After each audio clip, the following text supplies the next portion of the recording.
You may have heard of solipsism, which is the idea that only your mind exists and everybody exists within your mind. Your mind is projecting other people.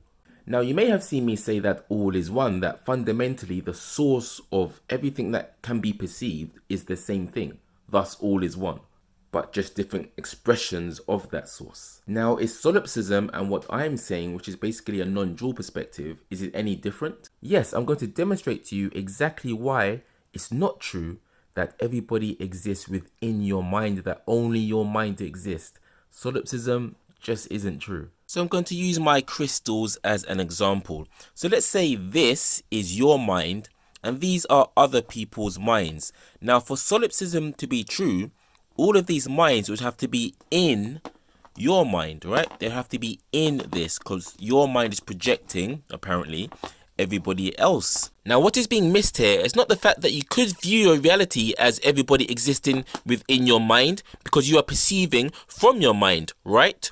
Or are you? Solipsism can only occur if you believe you are perceiving from your mind, as most people do, which is obviously just due to how we perceive self. But what is actually happening, my friends, is you are not perceiving from the mind. You are perceiving the mind. Let me show you what I mean. A way of understanding this that I always give is that what you truly are is the background to the foreground of experience of the mind.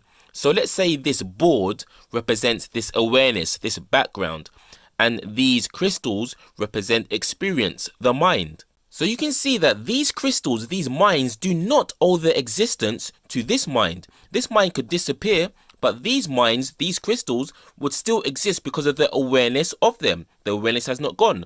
Remember, this board represents the awareness. So what we are on an objective experiential level is that which comes out of the mind. But what we truly are is that which the mind comes out of, the awareness of it. Another way of describing it is pure consciousness.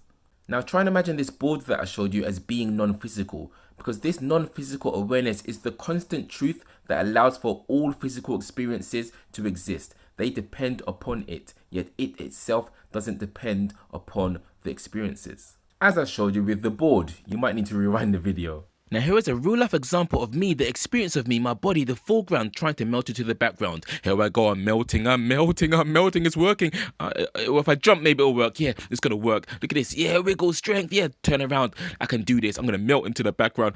Let's get that dust off my jacket. Let's swing my ridges around. I mean, they are spiritual, right? I can do this, yeah, I'm nearly there.